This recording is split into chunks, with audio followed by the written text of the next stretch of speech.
quando Deus diz não. Eu quero começar dizendo que esse tema é muito, mas é muito complicado. É complicado de falar sobre ele, é complicado de ouvir sobre ele, porque ele traz à tona muitas coisas que às vezes nós deixamos guardado nos mais profundos esconderijos da nossa alma. Então, eu gostaria que você, ao participar dessa série, ao ouvir, a refletir, que você ore, que você pondere muito, que você pense e de maneira profunda coloque a vida diante de Deus. O meu temor é que ao tratar de um assunto como esse, de várias vezes em que Deus olha para nós e diz não, algumas feridas sejam abertas e não sendo bem tratadas e colocadas diante de Deus, elas passem por um período de piora. Não é esse o nosso desejo. O nosso desejo não é mexer com você de uma tal forma que você fique sensível, sem cura. Mas nós cremos que a cura vem, além da palavra de Deus, pela ação direta do Espírito Santo em nossa vida. Então, eu quero dar esse conselho. Ouça, medite, analise e ore colocando a vida diante de Deus, para que essa série não seja uma série em que, ao terminar, você se sinta completamente estafado de ter que trazer à tona alguns acontecimentos da vida, alguns problemas, algumas coisas não resolvidas. Mas que, ao terminar essa série, você tenha trazido tudo isso à tona para ser curada pelo nosso Deus, para ser curado pelo nosso Deus e transformado por Ele, ok? Nós, ao olhar para essa série, vamos tentar descobrir algumas posturas e respostas que a Bíblia dá a grandes dilemas da vida de muitos seres humanos. Então, para isso, nós pegamos aí 4 casos que nós vamos analisar, 4 histórias que estão na Bíblia, que são histórias emblemáticas de Deus dizendo não a algumas pessoas, um não muito claro, e envolvendo situações angustiantes e terríveis. Nós vamos falar de Davi, nós vamos falar de Paulo, nós vamos falar de Jesus Cristo e nós vamos falar do anônimo Gerazeno. São 4 histórias que nós vamos analisar em nossa Bíblia para tentar entender como é que seres humanos reagiram na Bíblia quando Deus olhou para eles em momentos importantes e simplesmente respondeu: eu não vou atender a sua oração. Eu tenho histórias assim. E eu acho que você também tem. Todos nós fizemos planos alguma vez e eles não deram certo. E não foram planos simplesmente, olha, foram péssimos planos. Não, acho que todos nós em algum momento fizemos bons planos, com boas intenções, querendo com algum deles, inclusive, agradar a Deus, mas por várias circunstâncias, esses planos não deram certo. Nós levamos pancada e foi Deus dizendo: não, é o seu plano, mas eu não quero. E aí nós olhamos para Deus e falamos: mas Deus, eu estou fazendo para o Senhor, mas eu não quero. Muitas vezes isso acontece com doenças. Quem nunca passou por isso na família? Uma doença que simplesmente aparece. Algumas doenças que vêm com a notícia de que são incuráveis, e aí nós oramos, porque nós cremos que o nosso Deus pode todas as coisas, mas muitas vezes nós oramos para que Deus curasse, e a resposta dele foi: não. Não. Muitas vezes,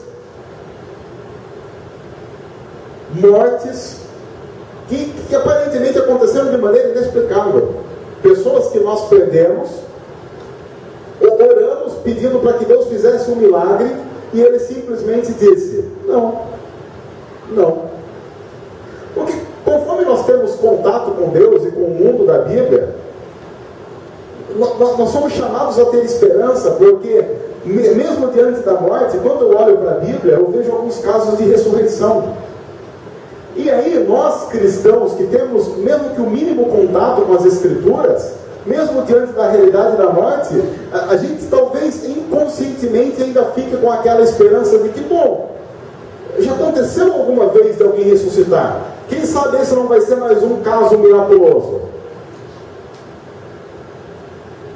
Aí o caixão é fechado o túmulo é lacrado, e fica claro, mais uma vez, que a resposta de Deus foi: não. Emprego.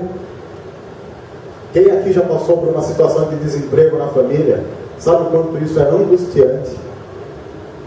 O Teté estava falando de gordura financeira, e eu acho que muitos aqui já passaram pela terrível sensação de você queimar a gordura financeira da sua família, e queimando a gordura financeira, queimando, e você olha para a projeção financeira e diz: eu sei que eu ainda aguento 2 meses, eu sei que ainda aguento 45 dias, eu sei que ainda aguento 30 dias, eu sei que ainda aguento 15 dias. E você corre, você batalha, você manda currículo, você faz entrevistas, e a resposta sempre é: não. Ou então, desde os acontecimentos aparentemente mais bobos da vida de um ser humano. Aconteceu comigo semana passada. A Júlia, minha filha de 10 meses, ela teve essa semana uma crise muito forte de tosse. Sabe aquela tosse seca que dá justamente quando deita? Ela tem 10 meses, e de quinta para sexta ela tossiu das 2 da manhã às 4:30 da manhã. Foi uma crise de tosse de 2h30. Eu, como pastor, a gente ia lá, fazia alguma coisa, dava água, fazia toda a técnica que qualquer pai ou mãe pode fazer. Aí eu deitava na minha cama e dizia: Senhor, se o Senhor pode fazer qualquer coisa, o Senhor pode fazer uma tosse parar. O Senhor pode. O Senhor não tem nenhuma dificuldade em fazer uma tosse parar. E era muito engraçado, porque era só falar o amém da oração, a tosse voltava. Eu cheguei a começar a pensar: deve ser minha oração está zicando no momento, eu vou parar de orar para...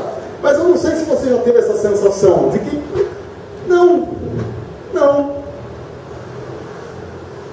Aí a gente quer brigar com Deus, aí a gente quer dizer para Deus: não oro mais, como se isso para Deus fosse o fim do mundo, como se Deus fosse querer se matar por causa disso. Mas isso faz parte da nossa história. E eu quero dizer que, desde já, nessa série, eu não vou tentar defender Deus. Primeiro, porque Deus não precisa de advogado. Então, eu não vou ficar aqui tentando defender Deus, por que Ele faz isso, por que não faz. Nós vamos olhar para a Bíblia e arrancar desses textos algumas explicações.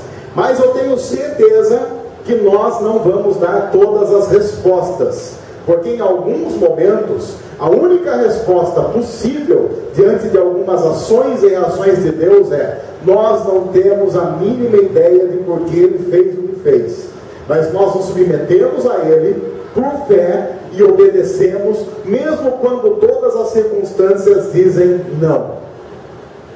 Então, nós não vamos abrir mão nessa série do pressuposto de que é necessário ter fé para chegar diante de Deus, mesmo que seja para dizer: Deus, eu não concordo com o que o Senhor está fazendo, mas eu vou me submeter, porque eu sei que no fim, mesmo que seja no fim de todas as coisas, eu creio que o Senhor vai mostrar que estava certo e que estava com a razão.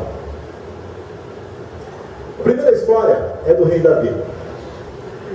Está lá no segundo livro de Samuel, no capítulo 12, do versículo 1 ao versículo 31, e eu vou sugerir que, depois que nós lermos esse texto e meditarmos nele, que você vá para a sua casa, que você abra a sua Bíblia e que você medite muito nele durante a semana, tá ok? Mas esse texto, ele está dentro de um outro contexto importante. Davi era um cara muito legal. Davi era um cara que a própria Bíblia diz que é o homem segundo o coração de Deus. Ele era um rei muito querido por todo o povo, admirado. Tanto é que a Bíblia diz que em várias batalhas que o exército vencia e Davi estava liderando o exército, as pessoas faziam música para ele. Da mesma forma que hoje as pessoas fazem música para os grandes heróis, eles faziam para Davi. Davi era um grande herói nacional. Acontece que a Bíblia diz que ele teve grandes deslizes. E o principal, o mais conhecido, é que um dia ele estava no palácio, sem nada para fazer, e homem, quando fica sem nada para fazer, faz besteira. Não tem, é um padrão estabelecido desde que o mundo é mundo. Homem, sem nada para fazer. Talvez seja por isso que as mulheres, pressentindo isso, quando nos veem no sofá sem nada para fazer, elas inventam alguma coisa para a gente fazer, como mensageiras de Deus para prevenir alguma burrada da nossa parte. Eu estou brincando com isso, irmãs, porque a Débora vai ouvir essa mensagem e vai falar: então toma esse roubo. É uma brincadeira. Davi estava lá sem nada para fazer, dando uma volta. Aí, Davi, homem, testosterona a milhão, o que vocês acham que ele viu? Uma mulher. Homem sem nada para fazer, viu uma mulher?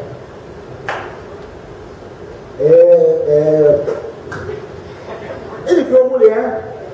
Ela é uma mulher bonita. Então você vê, homem, sem nada para fazer, viu uma mulher bonita. E aí você imagina, uma mulher bonita, o marido está na guerra, longe há meses, né? Alguns diriam de uma mulher oposta, também está na secura. Davi, segundo a Bíblia, também era meio bonitão, não era de se jogar fora. E além de ser bonitão, era rei. Cá entre nós, partidaço.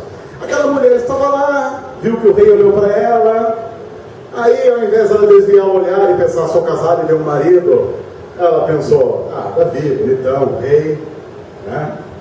Aí Davi olhou para ela e ao invés de pensar, puxa, é uma mulher casada, a pessoa pensou, não, porque geralmente o homem na história não olha e vê uma mulher casada, vê uma mulher, ponto.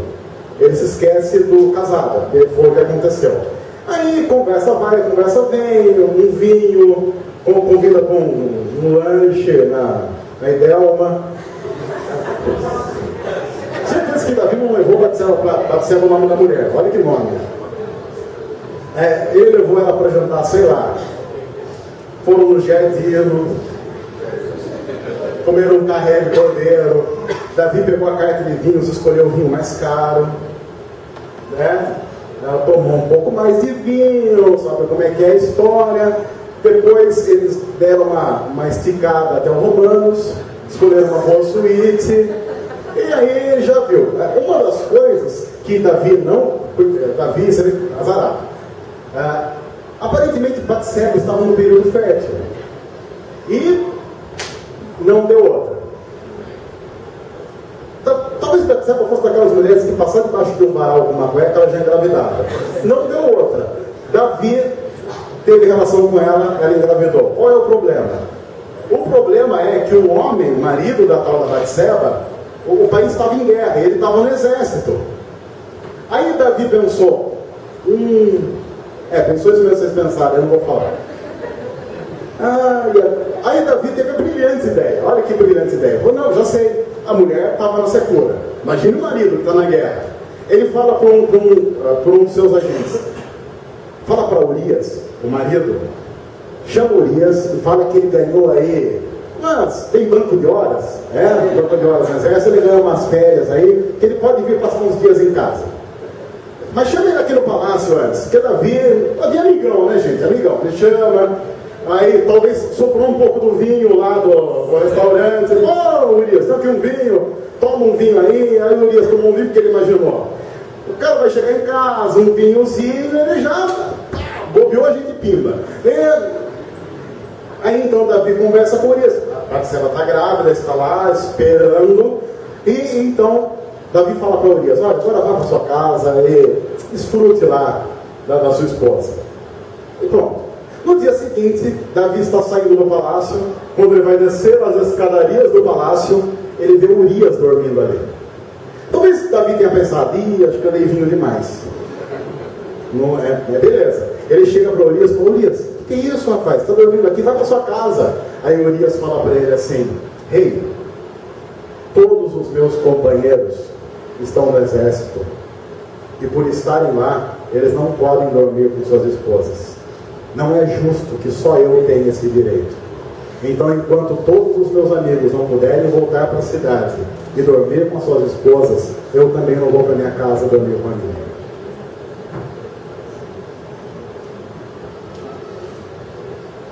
Davi, então, cai em prantos e confessa o seu pecado. Claro que não.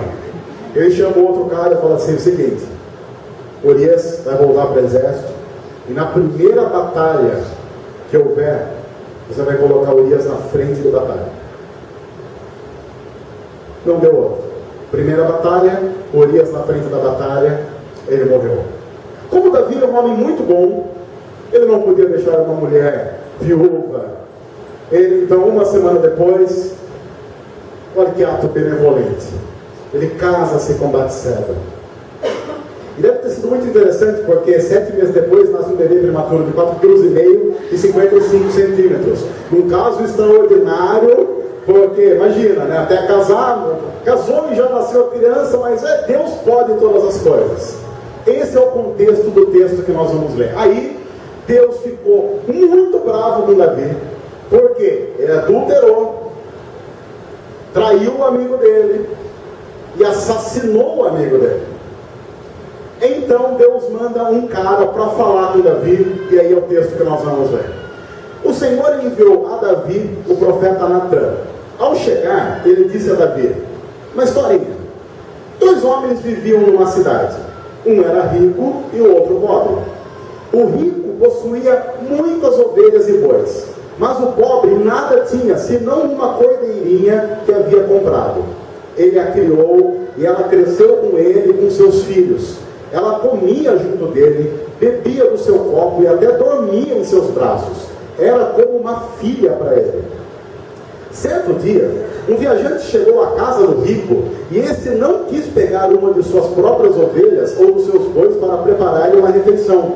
Em vez disso, preparou para o visitante a cordeira que pertencia ao pobre. Então, Davi encheu-se de ira contra o homem e disse a Natã: juro pelo nome do Senhor que o homem que fez isso merece a morte. Deverá pagar 4 vezes o preço da cordeira, porquanto agiu sem misericórdia. Então Natã disse a Davi: você é esse homem. Assim diz o Senhor, o Deus de Israel: eu o ungi rei de Israel e livrei-o das mãos de Saul. Eu dei-lhe a casa e as mulheres do seu senhor. Eu dei-lhe a nação de Israel e Judá. E se tudo isso não fosse suficiente, eu lhe daria dado ainda mais. Porque você desprezou a palavra do Senhor, fazendo o que ele reprova. Você matou Urias, do Hitita, com a espada dos amonitas, e ficou com a mulher dele. Por isso, a espada nunca se afastará de sua família. Pois você me desprezou e tomou a mulher de Urias, o Hitita, para ser a sua mulher. A primeira coisa que Deus deixa claro para Davi, que era o gerador de todo esse contexto de erro, é que o desprezo a Deus é a primeira marca distintiva de qualquer processo pecaminoso. É engraçado porque o profeta chega para Davi e não diz: você desprezou Urias. Ele diz: não, o seu primeiro problema, Davi, é que você desprezou a Deus. Deus tinha dado muita coisa para você. Deus tinha dado o reino para você, tinha dado mulheres para você, tinha dado bens para você. Você é um homem poderoso, você é um homem rico, você tem muito, mas muito mais do que a grande maioria das pessoas que você conhece ou possa vir a conhecer. Mas isso não foi suficiente para você. Você me desprezou e precisava de mais para saciar esse desejo pecaminoso do seu coração. O processo de queda de Davi começa com um desprezo àquilo que Deus já havia dado para ele. E aí ele começa a cair de maneira absurda. Ele tem o coração endurecido. Você me desprezou e tomou a mulher de Urias. O que começa a ser trabalhado no coração de Davi é: olha, Davi, o que vai acontecer agora? Porque essa primeira parte do texto é muito branda. Se você acha que, se Davi até agora achava, tá terrível porque Deus ficou bravo comigo, ele não sabia o que estava por vir ainda. Mas o que Deus está começando a mostrar para Davi é: olha, Davi, o que vem agora, e o que eu vou falar para você, é uma ação terapêutica da minha parte para a sua vida. Há um problema no seu coração, você me despreza. E embora eu tenha dado tudo que o seu coração possa desejar, você ainda me despreza. Você ainda é o tipo de pessoa que eu falo para fazer alguma coisa e você não faz, não porque não consegue, você não faz porque não quer fazer. Você despreza, Você é como um homem que despreza a esposa. Você é como um homem que não importa o sofrimento da esposa, você simplesmente a despreza. Você é como uma mulher que despreza o marido. Você é como um filho que despreza o pai. Você tem desprezo no seu coração. O complicado dessa história de Davi é que essa é uma história que, quando começa assim, ela começa a tomar contornos de uma história muito parecida com a nossa história. Porque quando nós olhamos para a nossa vida, e hoje, tomando um banho um pouco antes de vir para cá e orando, o que eu estava dizendo para Deus, Deus, é muito complicado falar sobre isso. Porque eu vou falar sobre um tal homem chamado Davi, que despreza o Senhor, mas tendo que reconhecer que na minha vida, muitas vezes eu pequei, e eu não pequei porque simplesmente aconteceu. Eu pequei porque eu desprezei o Senhor. Eu não pequei porque, puxa vida, escorreguei e caí, foi um acidente. Não! Muitas vezes na minha vida, eu fiz algo errado, sabendo que era errado. Mas como aquilo satisfazia alguma parte do meu ser, então eu de maneira clara, desprezei o Senhor. E aí a Bíblia vai dizer nesse texto, quando nós desprezamos a Deus, começa a nossa queda. E veja o que aconteceu com Davi.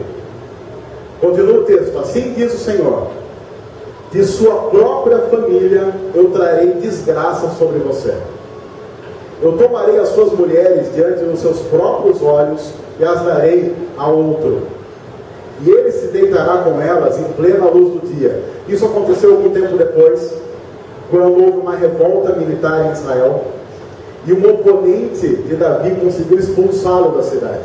Davi saiu fugido da cidade, e aí então esse oponente dele pensou assim: eu vou acabar com o apoio político de Davi, eu vou ridicularizar Davi. Então ele pegou as mulheres de Davi, fez uma tenda e chamou todas as mulheres de Davi nessa tenda, numa praça da cidade, e as colocou lá dentro assim para, vamos assim dizer, vamos fazer um churras, a vodka, aquela coisa toda. Sabe quem era esse cara? Ele era o filho de Davi. Quem fez isso foi um filho dele. Deus tinha dito: vou trazer desgraça para a sua casa, da sua própria família, porque aparentemente você é um cara que não respeita tradições familiares.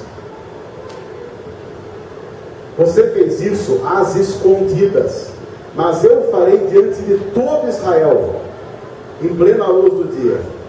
O problema de Davi é que ele acreditava na impunidade. Você fez isso às escondidas, né? Você é o cara, você é rei, você é poderoso. Agora eu vou mostrar para você, Davi, quem é que manda de verdade. Se o seu problema é querer medir forças, então, Davi, nós vamos medir forças.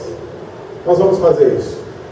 Isso é interessante porque o próprio Davi, algum tempo depois, escrevendo sobre a própria vida, ele diz: eu não tenho medo de cair nas mãos dos meus inimigos. Eu tenho medo de cair nas mãos de Deus. Porque os meus inimigos, eles podem fazer o que comigo? Me matar. Ele diz: porém Deus, além de me matar, pode fazer perecer minha alma no inferno. Então eu temo cair nas mãos de Deus. Por isso o próprio Davi diz: duro mesmo é cair nas mãos de Deus. E é o processo que Davi conhece muito bem, porque ele está enfrentando esse processo. Aí o texto continua. Então Davi disse a Natã, quando ele vê que o bicho vai pegar, ele diz: pequei contra o Senhor. E Natã respondeu: sim, mas o Senhor perdoou o seu pecado, você não morrerá. Porém, principalmente nesse contexto do Antigo Testamento, havia uma lei muito clara: todo pecado gera morte. Todo pecado gera morte.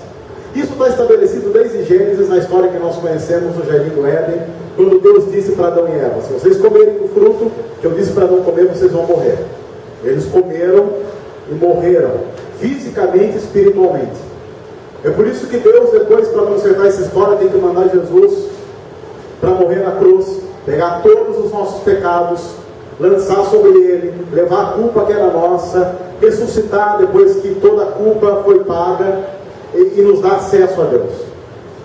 Mas a Bíblia tem um parâmetro muito bem estabelecido: o pecado gera morte. E aí eu imagino que Davi, quando ouve o profeta dizendo: você não morrerá, É aquele momento que você está ouvindo alguma coisa e você pensa, ufa, escapei. Entretanto, uma vez que você insultou o Senhor, o menino morrerá. Depois que Natã foi para casa, o Senhor fez adoecer o filho que a mulher de Urias dera a Davi. Olha que coisa absurda, e como a história começa a tomar contornos dramáticos. Davi tinha pecado, o adultério gerou uma gravidez, depois gerou um assassinato, esse filho nasceu, e agora esse filho adoece, porque Deus tinha dito para Davi, bom, você pecou, o que é estabelecido é, o pecado gera morte, mas você não vai morrer, Davi, mas fique tranquilo, eu sou justo, eu tinha dito que o pecado gera morte, vai morrer o menino. Imagine você como pai ou mãe nessa história. Então Davi implorou a Deus em favor da criança. Ele jejuou e, entrando em casa, passou a noite deitado no chão. Os oficiais do palácio tentaram fazê-lo levantar-se do chão, mas ele não quis e recusou comer. Eu acho que ninguém de nós faria diferente do que Davi fez. Ninguém. Porque eu acho que nós não teríamos nenhuma dificuldade em exercitar as mais profundas disciplinas espirituais num processo de morte iminente de um filho. Aí Davi fez o que se espera de um pai numa situação como essa. Ele está com um profundo sentimento de culpa, porque ele sabe que o que está acontecendo é fruto do pecado dele. Ele entra no quarto, ele ora, ele jejua, ele se deita no chão, ele está completamente largado e prostrado diante de Deus. Ele está implorando para Deus, muda essa história. Senhor, eu sei que eu errei, eu sei que eu pequei, mas agora eu preciso que o Senhor venha intervir de uma maneira miraculosa para que o menino não morra. O texto continua com uma expressão terrível. 7 dias depois, a criança morreu. 7 dias depois, a criança morreu. Deus disse: não. Não.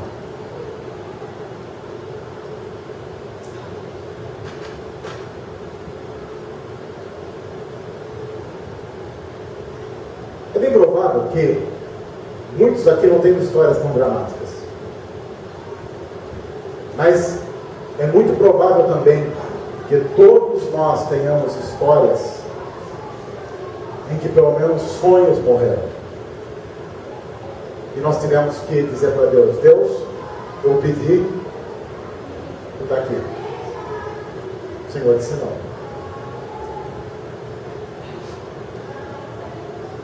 Deus disse não. Deus disse não para Davi, não para não curá-lo de uma gripe, mas para a morte do seu próprio filho.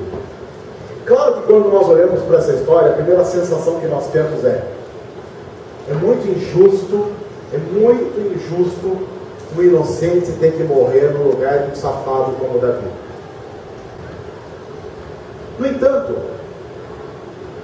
ao invés da gente apenas olhar para Davi e pensar, realmente, processos pecaminosos geram morte, e nós precisamos tentar romper com processos pecaminosos em nossa vida, porque a gente nunca sabe onde isso vai dar. É igual quando a gente conta uma mentira. E se você já contou uma mentira, veja, há pessoas que contam mentiras. Você sabe que é muito complicado, porque às vezes para encobrir uma mentira pequenininha, você tem que contar uma mentira um pouco maior. E depois esse processo, daqui a pouco o processo está numa coisa tão absurda que você tem que dizer, gente, é mentira. Porque a história toma contornos absurdos de um pecado que vai puxando outro pecado e vai trazendo consequências, como aconteceu na história de Davi. Imagina o coração desse homem que agora tem o seu próprio filho nos seus braços, morto, sabendo muito bem que aquilo aconteceu por causa dele. Deus disse para ele: não. O que você diria para Davi, quando ele está orando e jejuando? Imagine nós no lugar de Davi, dos conselheiros de Davi. Ó, Davi, continua aí, porque eu acho que... E aí quando a criança morre, a tendência que há, inclusive na religiosidade brasileira, é assim, há uma tendência a colocar culpa sempre em alguém. E aí talvez a gente iria dizer assim, olha, realmente, mas você não orou com fé, viu, Davi? Você não orou com fé, olha, a culpa é sua. Ou então nós iríamos colocar a culpa no diabo. que também seria uma saída interessante. Olha, realmente o diabo é astuto, e o inimigo agiu e acabou que a criança morreu. A criança morreu. Isso era ação de Deus na vida de Davi.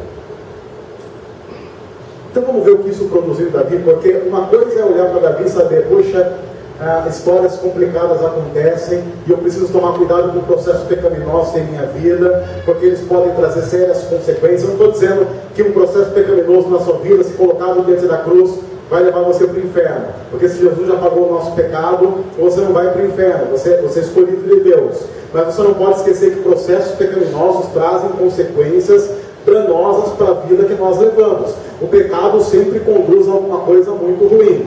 Mas vamos olhar para Davi e entender o que isso produziu em Davi, e o que é que o não de Deus, por mais terrível que possa ser, deve produzir em mim e em você, que é isso que interessa para nós. O texto continua dizendo o seguinte: os conselheiros de Davi estavam com medo de dizerem que a criança estava morta, e comentavam: enquanto a criança ainda estava viva, falamos com ele e ele não quis escutar-nos. Como vamos dizer que a criança morreu? Ele poderá cometer alguma loucura. O rei, inclusive, tinha, se ele quisesse, ele podia mandar matar qualquer mensageiro que trouxesse uma notícia ruim. É verdade, era uma prerrogativa que o rei tinha. Então era assim, imagina alguém chega para você e fala assim: olha, você tem que ir lá falar para o rei que o filho dele morreu.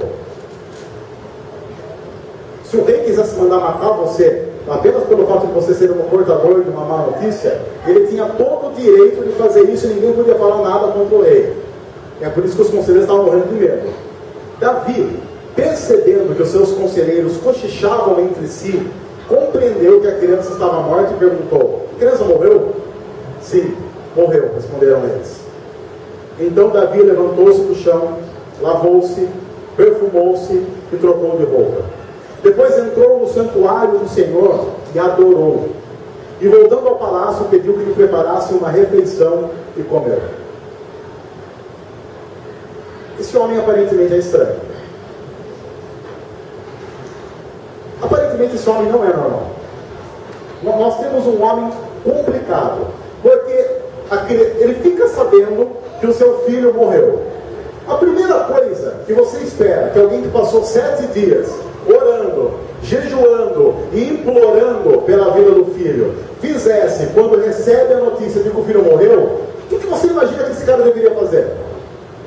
Aquilo que os conselheiros falaram: ele entra em desespero, faz alguma loucura, sei lá, qualquer loucura que você possa imaginar. Nada seria estranho diante de um desespero que talvez ele fosse passar. Veja, além da morte de um filho, é a morte de um filho que fica, ele sabia muito bem que morre por culpa do seu próprio pecado.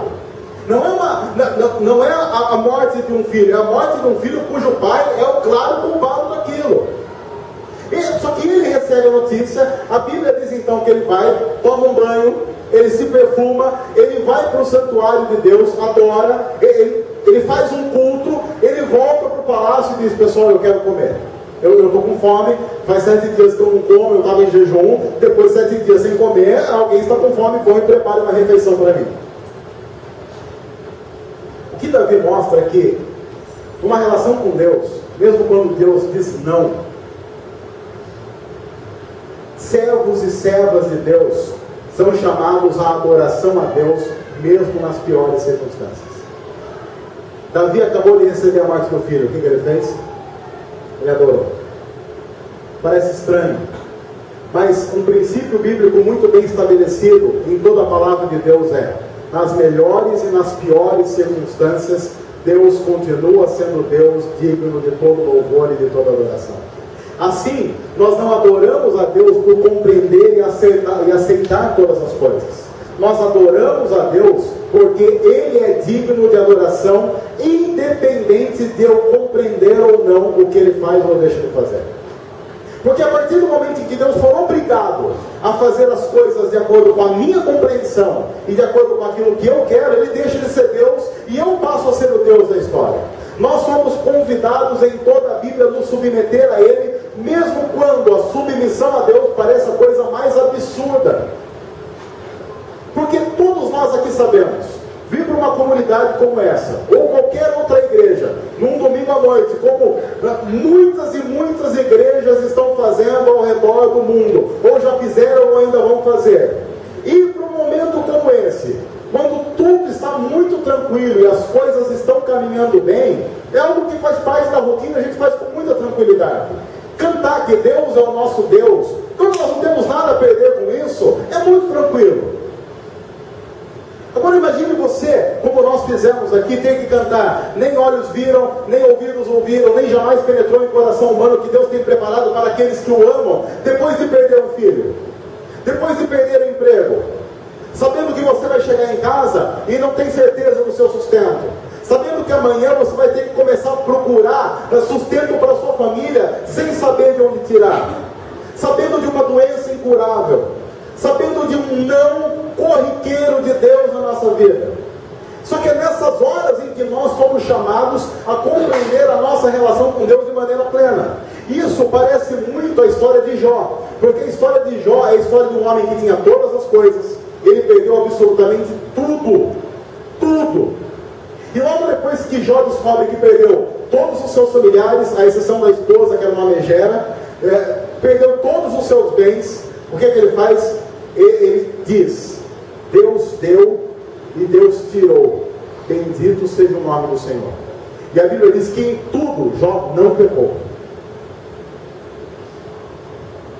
Porque o que está em jogo na história de Jó é uma pergunta que o diabo faz para Deus. Porque o diabo chega para Deus e fala assim: o Senhor deu tudo para Jó. Adorar o Senhor assim é muito fácil. Qualquer um adora o Senhor quando tem tudo. Um cara que tem uma boa conta bancária, o cara que tem um salário enorme, o cara que tem uma família, um monte de filhos, tudo belezinho, todo mundo saudável, é fácil esse cara pegar a família e levar para a igreja. Com uma tranquilidade, está tudo certo com ele. Aliás, ele pega a família e ele coloca a família num bom carro. Agora, tira tudo dele. Só que Deus tinha falado assim para o diabo: não, eu conheço o coração de Jó, eu sei que ele me adora, porque o coração dele está em mim. Aí o diabo falou assim: então tira tudo dele. Aí Deus falou assim: pode tirar, você tem autoridade para tirar tudo dele, só não tira a vida. Aí tirou todas as coisas. Aí o diabo chega e fala assim: ah, mas tem uma outra coisa, ele não está doente. Sempre que estiver doente ele nega. Aí Deus fala assim: não, tá bom, então dá umas doencinhas para ele. A Bíblia diz que chega um momento na história de Jó que as pessoas não conseguem chegar perto dele, o tamanho, o cheiro de podridão que ele tem por causa da doença. E em tudo Jó não pecou. A resposta que o livro de Jó quer dar é: e quer de nós? Você adora a Deus por quê? Porque Ele te dá coisas, mesmo que seja o céu, seria uma boa troca cá entre nós. Eu adoro a Deus e Ele me dá o céu.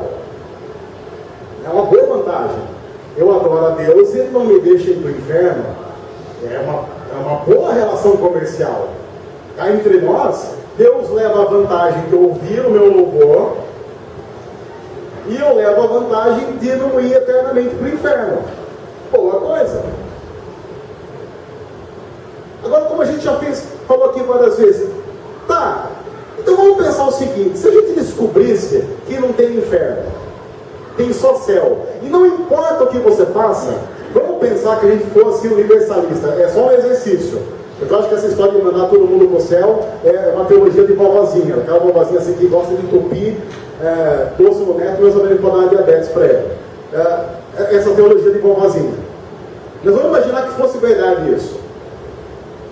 Se fosse verdade que o inferno não existe, será que a frequência dominical aos cultos não abaixaria um pouquinho no próximo domingo?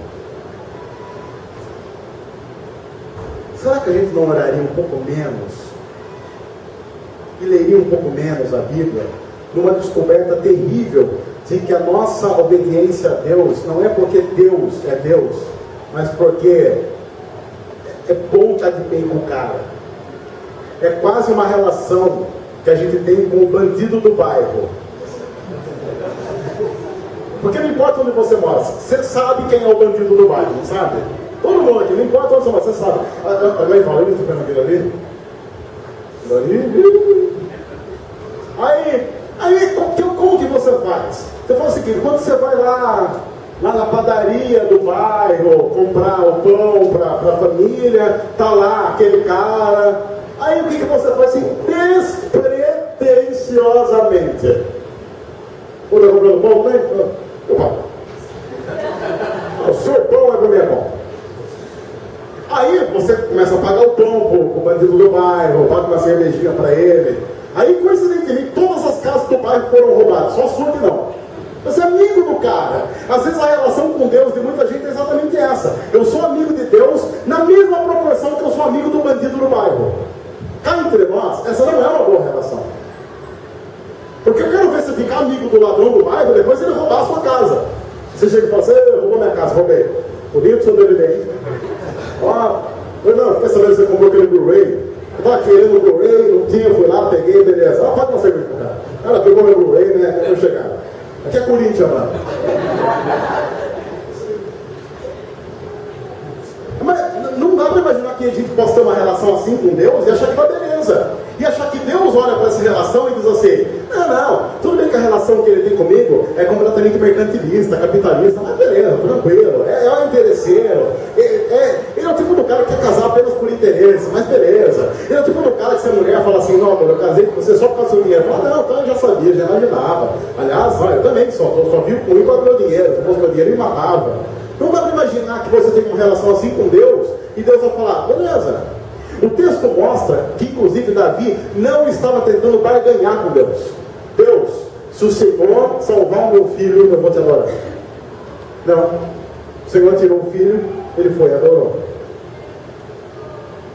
A nossa relação com Deus muitas vezes é, se o Senhor fizer, essa relação com Deus não cola. Porque Deus não precisa disso. Deus não tem nenhuma necessidade e nenhuma carência afetiva que possa ser suprida pela nossa oração. Ou uma vez eu vi alguém pregando, olha, se você não for para Jesus, Jesus vai ficar triste. Não vai não. Não vai ficar triste. O cara pensa que se ele for para Jesus, Jesus corta os pulsos. Não vai. O cara pensa que se ele não for para Jesus, Jesus vai tomar um uísque com valho. Não vai. É verdade que a festa no céu, quando um pecador se arrepende. Mas também não há suicídio coletivo como isso não acontece. O cara morreu, foi para o inferno. O céu chora. Não chora. Chora, eles estão lá com Jesus. Não estão chorando, não. Até porque, se eu estiver lá no céu, deixa eu dizer uma coisa, confessar um pecado no meu coração. Se eu estiver lá no céu, tranquilo com Jesus, eu descobri que você morreu, foi para o inferno, eu não vou chorar. Garanto para você que eu não vou chorar. Eu vou estar lá no céu, tranquilo. Foi para o inferno? Fazer o quê, né? Conhecia bem, foi pouco, viu? Foi pouco. Olha, foi pouco. A pergunta é, quando Deus diz não, qual é a sua resposta? Você adora a Deus porque a sua vida é de adoração a Deus, não por interesse? Ou as relações estão rompidas do tipo, eu não brinco mais? O texto continua, seus conselheiros lhe perguntaram, por que ages assim? Enquanto a criança estava viva, jejuaste e choraste. Mas agora que a criança está morta, te levantas e comes? Ele respondeu, enquanto a criança ainda estava viva, jejuei e chorei. Eu pensava, quem sabe? Talvez o Senhor tenha misericórdia de mim e deixe a criança viver. Mas agora que ela morreu, por que deveria jejuar? Poderia eu trazê-la de volta à vida? Eu irei até ela, mas ela não voltará para mim. E olha que interessante que Davi faz depois. Depois Davi consolou sua mulher, Batseba, porque é a mãe, que devia estar meio triste também, perdeu o filho. E naquela época, era um mundo completamente diferente do nosso. E a mulher crescia e era ensinada que a única coisa importante para a vida dela era ser mãe. A mulher vivia para aquilo, para casar e ser mãe. Uma mulher que não casasse, e se casasse e não fosse mãe, era uma desgraça completa. Então aquela mulher estava numa profunda crise de identidade como mulher, porque ela está casada com o rei, mas agora ela foi mãe, mas agora perdeu o filho. Então ela voltou a um processo de profunda desgraça pública. Então como é que Davi consolou a sua mulher? Ele não chegou para ele e falou assim, bem, pureza, não? Não, Davi falou assim: amor, lembra do jardim? Ela já entendeu onde é que essa história ia terminar. Acho que ela falou assim: podemos apenas trocar a suíte dessa vez? Cara, não gostei muito daquela. Davi consolou a sua mulher Batseba e deitou-se com ela. E ela teve um menino, a quem Davi deu o nome de Salomão, aquele mesmo famoso que todo mundo conhece. E o Senhor o amou, e por isso enviou o profeta Natã para dizer a Davi que o menino devia chamar-se Jedidias. Era um outro nome de Salomão que significa amado de Deus, amado de Jeová. Esse é o significado do nome Jedidias. É engraçado porque Davi torna-se um consolador da sua mulher. Diante da culpa e da mágoa que poderia estagnar a sua vida, ele decidiu: eu vou continuar. E quando Deus diz não para a gente, é um momento crucial da vida em que você vai ter que responder a pergunta: você vai parar ou você vai continuar a caminhar? E Davi, inclusive, torna-se um curador da sua esposa. Ele consola a sua esposa. Henry Nouwen, um padre já falecido, ele cunhou uma expressão que é a expressão de curador ferido. Ele dizia o seguinte: você só poderá efetivamente ajudar na cura de uma outra pessoa, principalmente se você tiver passado pela situação que ela está passando. Davi é esse tipo de gente que agora pode trabalhar com alguém sobre perdas, porque ele perdeu muito. Davi é um cara que pode falar sobre pecado, porque ele sabe o peso que isso traz na vida dele. Não nos estranha saber que Davi é um homem segundo o coração de Deus. Ele conhece profundamente o agir e a justiça de Deus. Ficou claro nessa relação que Deus, ao olhar para Davi, sabe: esse cara não caminha comigo porque ele está trocando alguma coisa. Porque ele perdeu muito e ele continua caminhando comigo. E ele se torna consolador de outros. Uma pergunta que você tem que se fazer quando você recebe um não de Deus é: o que é que Deus quer de você a partir disso? Você pode ouvir um não e viver resignado, culpado, aborrecido para o resto da vida. Eu conheço muita gente assim. Eu conheço muita gente que quando você vai conversar com essas pessoas, ela diz assim: não, porque há 30 anos, há 20 anos, há 15 anos. Isso acontece muito quando a gente vai conversar com casais. Porque sempre alguém fala assim: e Marquinhos, você não sabe o que ele fez no verão de 88.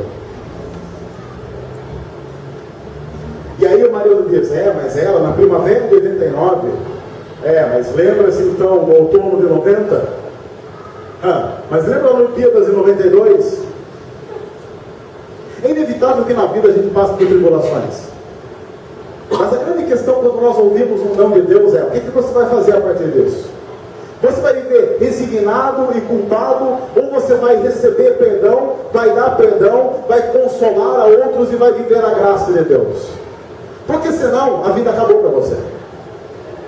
O problema é que há acontecimentos em nossa vida, quando Deus disse não para a gente, que se tornaram fantasmas. E a gente dorme com aqueles fantasmas. Nós acordamos com aqueles fantasmas. Nós sonhamos com aqueles fantasmas. No entanto, ao mesmo tempo, Deus está dizendo: coloque esses fantasmas na cruz e viva a vida. Não viva resignado, culpado e paralisado por algo que aconteceu. Deus disse não e nós precisamos crer que em algum momento as coisas ficarão claras. Ninguém seria bobo de chegar para Davi e falar assim: Davi, não foi nada. Foi. Mas Davi sabia: foi. E eu preciso reagir com relação a isso. Deus disse não. Eu posso brigar com Deus, mas eu não quero fazer essa opção. Eu quero compreender que Ele sabe o que é melhor para mim, mesmo quando aparentemente o que é melhor para mim é absurdo. O texto termina dizendo: enquanto isso, Joabe atacou Rabá dos amonitas e conquistou a fortaleza real. Então mandou mensageiros a Davi dizendo: lutei contra Rabá e apoderei-me de seus reservatórios de água. Agora convoca o restante do exército, cerca a cidade e conquista. Senão eu teria a fama de havê-la conquistado. Então Davi convocou todo o exército, foi a Rabá, atacou a cidade e a conquistou. A seguir tirou a coroa da cabeça de Milcom, uma coroa de ouro de 35 quilos, ornamentada com pedras preciosas. E ela foi colocada na cabeça de Davi. ele levou uma grande quantidade de bens da cidade. E levou também os seus habitantes, designando-lhes trabalhos com serras, picaretas e machados, além da fabricação de tijolos. Davi fez assim com todas as cidades amonitas. Depois voltou com todo o seu exército para Jerusalém. Desde que a vida voltou lá. A vida voltou lá. Davi voltou a ser rei. Davi voltou a guerrear. Deus voltou a dar vitórias na guerra para ele. E a vida voltou ao normal. Quando Deus diz não, você pode parar a sua vida ali e simplesmente desistir. Essa é uma opção. Ou você pode tomar a postura de Davi, adorar, consolar e continuar. Veja, ninguém está dizendo que isso é fácil. Não é fácil. Não é simples. Você tem que se lembrar que Davi passou por 7 dias orando e jejuando. Você consegue imaginar o que passa na cabeça de um homem 7 dias trancado no seu quarto, orando e jejuando? Todos os processos e todas as cores. Não dá para a gente imaginar quantas lágrimas Davi derramou. Não dá para imaginar. No entanto, ele sabia muito bem que maior do que todo esse processo, e mais importante do que todo esse processo, era o processo de Deus na vida dele. Difícil? Muito difícil. Impossível? Não.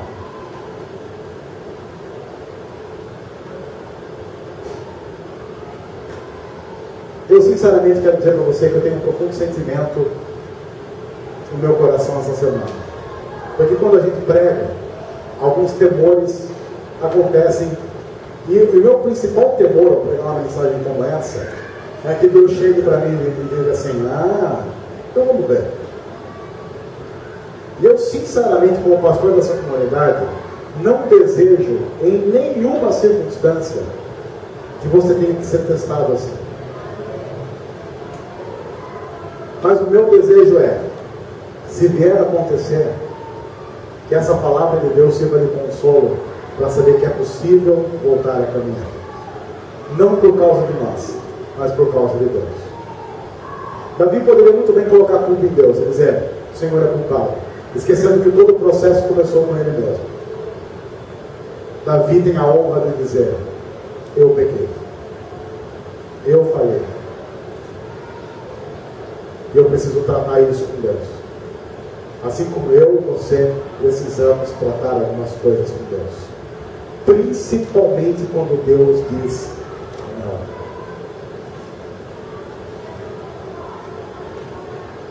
Porque quando Deus diz sim para a gente, a nossa postura é mais ou menos a seguinte: Senhor, assim? Sim. Beleza. Eu continuo caminhando. Eu só aprofundo o meu relacionamento com Deus quando Ele diz não. Porque quando Ele diz não, qual é a pergunta seguinte? Por quê? Você já parou para notar que sempre que Deus diz sim para você, você não aprofunda o seu relacionamento com Ele? Assim como um filho com o pai. Se eu chego para a Luísa e a Luísa diz: pai, posso? Pode. Ela simplesmente vira as costas e vai fazer correndo o que ela pediu. Mas se ela chega e diz: pai, posso? Não. Por que não? Aí é a hora de eu mostrar para ela por quê, quais são os meus princípios, o que é que isso tem a ver com as minhas preocupações com a vida dela. E é nesse momento que ela vai conhecer o pai que tem. Infelizmente, Deus sabe desse processo terapêutico. E Ele sabe que a gente aprende nessas horas. Eu quero terminar dizendo, e deixando o convite para que você volte domingo que vem. Tenha coragem de voltar domingo que vem. E o convite para que eu tenha coragem de preparar uma outra mensagem no domingo que vem. Mas eu quero terminar dizendo algo muito sincero antes da gente ir para casa. Que o Senhor tenha misericórdia de nós. Que o Senhor tenha misericórdia de nós. Deus, entregamos nossas vidas em Tuas mãos. Pedimos que Tua graça seja derramada sobre nós, para que possamos compreender mais o Senhor mesmo quando o Senhor diz não. Tem misericórdia de nós, Pai. Cuida da nossa vida, como um pai cuida de filhos indefesos como nós fomos. E guarda a nossa vida, para que possamos viver de verdade, para a honra e glória do Senhor. Em nome de Jesus.